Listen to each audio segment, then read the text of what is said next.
I frequently meet with do-it-yourself investors. Oftentimes, these investors are looking for planning advice, but want to maintain control of managing their own assets. And this is a perfectly acceptable approach. But just in the past 2 weeks, I've met with a handful of these DIY investors, and they're all making the same mistake.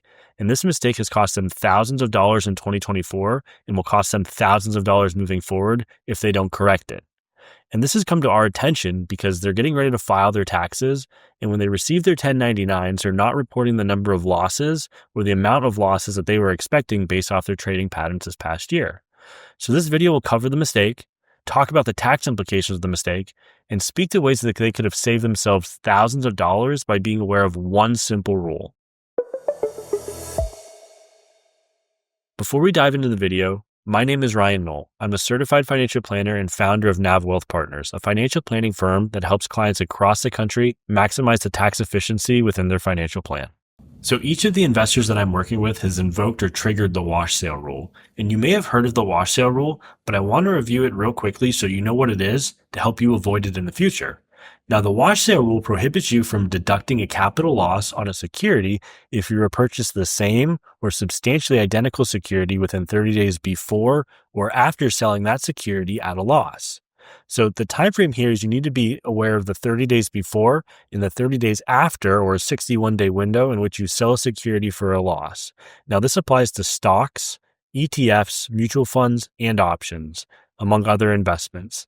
The purpose here is it prevents investors from selling for a loss just to claim a tax benefit while still holding the same investment within that 61-day window. So let's go through a quick example. Let's say you buy 100 shares of Apple stock at $150 a share, and the stock price drops, and now you have those same 100 shares and they're selling for $130 a share. So you sell them to realize a $2,000 loss. And within 30 days, you repurchase those same 100 shares of Apple at $135 a share. Now that $2,000 loss that you had from the original sales date is disallowed because you've repurchased it within 30 days. So for tax purposes, this triggers the wash sale rule. So what happens next? Is that loss carried over, or is it disallowed forever?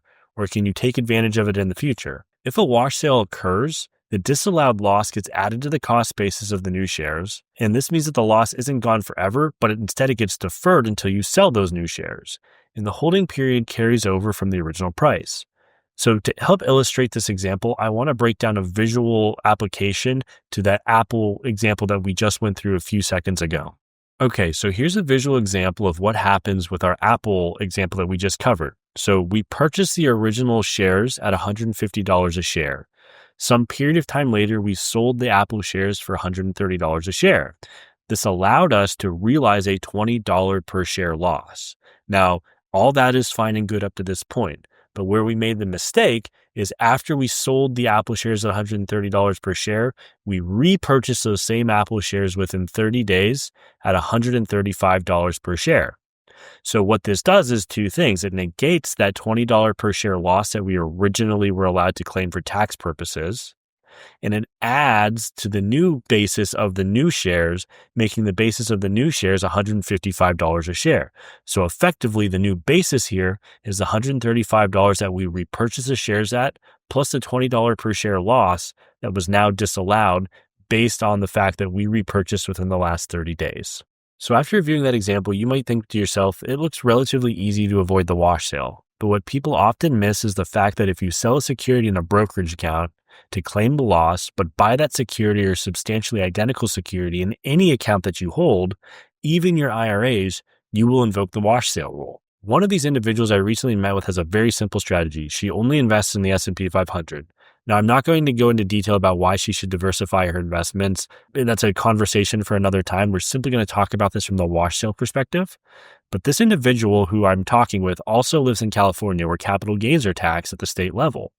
She's also single and makes about $500,000 a year, so she's in a relatively high income tax bracket as well. And she buys SPY, which is the S&P 500 ETF, monthly at about a clip of $5,000 a month. And this has treated her well. The S&P 500's done well since she's been going through this plan over the past decade or so. And we're going to look at a graph here in a second that shows SPY over 2024 and the performance pattern that it's had. And we're going to talk about where she made her mistake. So let's switch forward to the graph now. And in this graph, we see performance from the S&P 500 over the past year. So in all of 2024. And you'll see that this investment has gone up pretty dramatically over the course of the year. We do see some dips along the way, and those dips are where my client made this mistake. So if you look at the time frame like end of July to early August, we see a pretty substantial drawdown in the market. So what the client did in this instance was she sold her shares of SPY at a loss and claimed about a $7,000 loss here. And then at the very beginning of August, or beginning the middle of August, I should say, she repurchased her shares of SPY. It was about a 17-day window from when she sold at a loss to when she bought the new shares. And this invoked the wash sale rule. So you'll see here, somebody who follows one ticker symbol, who only makes an investment in that one stock or security, is going to be a lot harder for them to avoid the wash sale rule than somebody who diversifies. And that's exactly what we saw here with this client. So like I previously mentioned, this individual realized a $7,000 capital loss when she first sold these shares. She then bought SPY in her IRA a few weeks later as the market was continuing to sputter. It was a good thought because she was buying low but did not realize that it invoked the wash sale rule. This effectively wiped away $7,000 in capital losses. Because of her income, she missed out on 11.3% in California state tax deductions and 15% at the federal level as well. She could have used this loss to offset gains she realized during the course of the year. So by making this one mistake, she cost herself about $1,800 in taxes. And what's even worse, because she bought the shares in an IRA, she will never be able to claim a future loss because the shares are now under a tax shelter. And this is money she will never, ever get back. And before I wrap up this video, if you find that you like this type of content, please like this video and subscribe below. As I continue to build this channel out, having a good idea of the content that you want to see will help me make future videos that are going to interest you. So now that you know what the wash sale rule is, let's talk more importantly about ways to avoid it. So the first way to avoid it is just to wait 31 days. If you wait 31 days before or after selling a security at a loss, you can effectively avoid the wash sale rule because you're going to miss that 30-day window on either side of the sale. What you might miss out on, though, especially if the market goes up at a pretty rapid clip, is potential appreciation by sitting in cash and not investing that money immediately after selling the securities. The second thing you can do is to buy a similar security, but not an identical one. So in the example of Apple, what we could have done is we could have sold the Apple shares and bought Microsoft. That's a different security. The wash sale rule would not have been invoked there. And more importantly, you can diversify. This is one of the main reasons I tell clients who follow an index-only strategy is to talk about adding other assets. Taking the proceeds from a security such as SPY and investing in a small cap or mid cap index would not have triggered the wash sale rule in the second example. It also adds diversification to the portfolio, which is statistically proven to reduce risk. The third thing you can do is harvest losses at the end of the year carefully to avoid unintentional repurchases.